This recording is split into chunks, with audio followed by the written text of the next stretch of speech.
देखिए, सबसे पहले तो मैं आपके चैनल के माध्यम से ये कहना चाहूँगा, जो सत्कार योग पवित्र श्री गुरु ग्रंथ साहब जी के पावन अंगों की जो बेदबी की गई, बहुत ही मंदभागी घटना है। जिसने भी ऐसा किया है, डेरा सच्चा सौदा इसकी घोर निंदा करता है।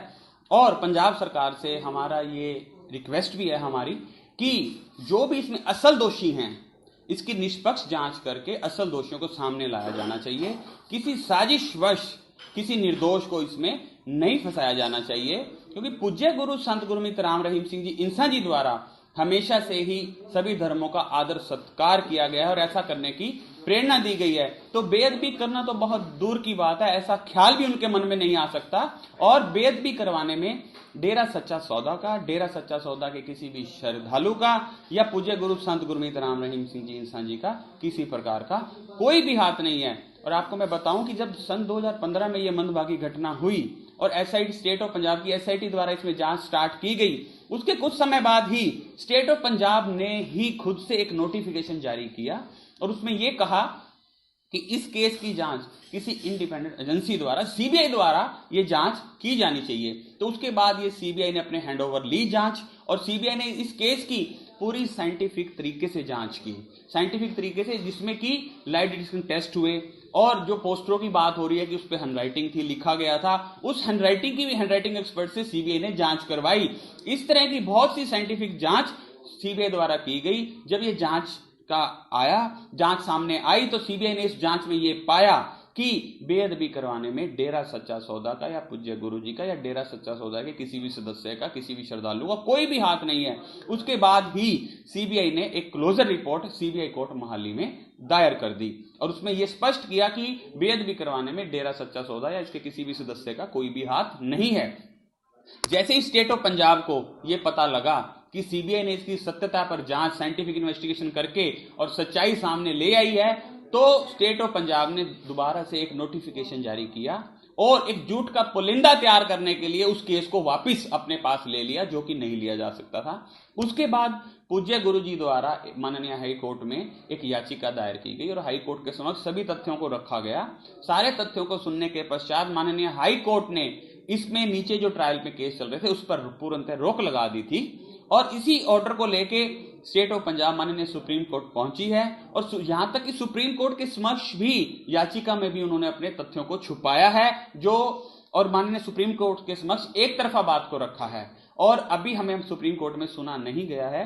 और सुप्रीम कोर्ट ने ये सब सुनने के बाद हमें नोटिस जारी कर 4 हफ्तों के अंदर जवाब मांगा है, जवाब देने के लिए कहा है और हम बहुत ही जल्द माननीय सुप्रीम कोर्ट के समक्ष सभी तथ्यों के साथ एक जवाब दायर करने जा रहे हैं। और हमें पूर्णतः विश्वास है जब सुप्रीम कोर्ट में हमारी सुनवाई होगी, हम सभी तथ्य, पूरी सच्चाई सुप्रीम कोर्ट के समक्ष रखेंगे तो हमें सुप्रीम कोर्ट से जरूर न्याय मिलेगा। आपको क्या लग रहा है, ये साजिश की तहत ये सारा होगा? जी बिल्कुल बिल्कुल, मैंने आपको बताया कि पूज्य गुरु जी ने तो कभी सोचा भी नहीं है ऐसा करने का, तो सोच भी इनके मन में नहीं आई तो करना तो बहुत ही दूर की बात है। यहां तक कि 7 करोड़ की संगत के बीच में पूज्य गुरु जी ने, एक बार हमें ध्यान है कि पूज्य गुरु जी ने फरमाया था कि बेटा आप कहीं जा रहे होते हो, रास्ते में कहीं भी आपको पवित्र धार्मिक स्थल दिखते हैं, आपने झुक के नमन करना है, झुक के सजदा करना है, दिल से सजदा करना है हमारे पवित्र धर्मों को। तो ऐसा कैसे हो सकता है किसी धर्म की बेअदबी की सोच भी पूज्य गुरु जी के दिल में आए। और सन 1948 से लेके आज तक डेरा सच्चा सौदा की जो स्थापना है 1948 में हुई है, जब से लेके आज तक लाखों सत्संग आप YouTube पे सुन सकते हैं, पूज्य गुरु जी के ऑनलाइन पढ़े हैं, कोई भी सुन सकता है, उन सत्संगों को सुन के देख लीजिए। जब से लेकर आज तक लाखों सत्संग हुए हैं कि पूज्य गुरु जी ने अगर एक अपशब्द भी किसी धर्म के खिलाफ तो छोड़ो, किसी आम बंदे के भी खिलाफ बोला हो, ये तो हमारे पवित्र धार्मिक ग्रंथ हैं। ये जो 3 एफआईआर हुई थी, क्या एफआईआर थी और क्या क्या इसमें लिखा गया? देखिए, ये 3 एफआईआर थी जो बरगाड़ी में वहाँ जो पवित्र श्री गुरु ग्रंथ साहब जी के पावन अंगों को बिखेरा गया, पोस्टरों पे जो लैंग्वेज लिखी गई, ये इस तरह की 3 एफआईआर अलग अलग हुई थी वहाँ पर। उसी को लेके ये केस चल रहा है और ये चंडीगढ़ डिस्ट्रिक्ट कोर्ट में ट्रायल चल रहा है। और सर, जिस तरह से अब इस मामले को लेकर क्या बाबा जी को पंजाब लाया सकता है या किस तरह से वो जांच में शामिल हो सकते हैं? देखिए, पूज्य गुरु जी ने पहले भी इसमें जांच में सहयोग दिया है। माननीय हाई कोर्ट ने स्टेट ऑफ पंजाब को ऑलरेडी इन केसों में डायरेक्शन दी हुई है कि अगर आपको कोई भी जांच करनी है, कोई पूछताछ करनी है, तो आप रोहतक की सुनारिया जेल में जाके कर सकते हैं। और स्टेट ऑफ पंजाब की एसआईटी पहले भी जांच करके गई है, पूज्य गुरु जी ने पहले भी पूरा सहयोग किया है। अगर इन फ्यूचर भी अगर कुछ लगता है स्टेट ऑफ पंजाब की एसआईटी को कि अगर उन्होंने कुछ पूछताछ करनी है तो पूज्य गुरु जी पूरा जांच में सहयोग पहले भी दिया और हम आगे भी तैयार हैं। लेकिन हमारी बार बार आपसे कहना यही है कि किसी साजिश के तहत निर्दोषों को इसमें ना फंसाएं। जो असल दोषी हैं उनको सामने लाया जाना चाहिए। ये सिर्फ पंजाब ही नहीं, पूरे विश्व के लोगों की इससे भावनाएं आहत हुई हैं, हमारी भी आहत हुई हैं। तो ये सच्चाई सामने आनी बहुत जरूरी है, असल दोषी सामने आए, ना कि साजिशवश निर्दोषों को इसमें फंसाया जाना चाहिए।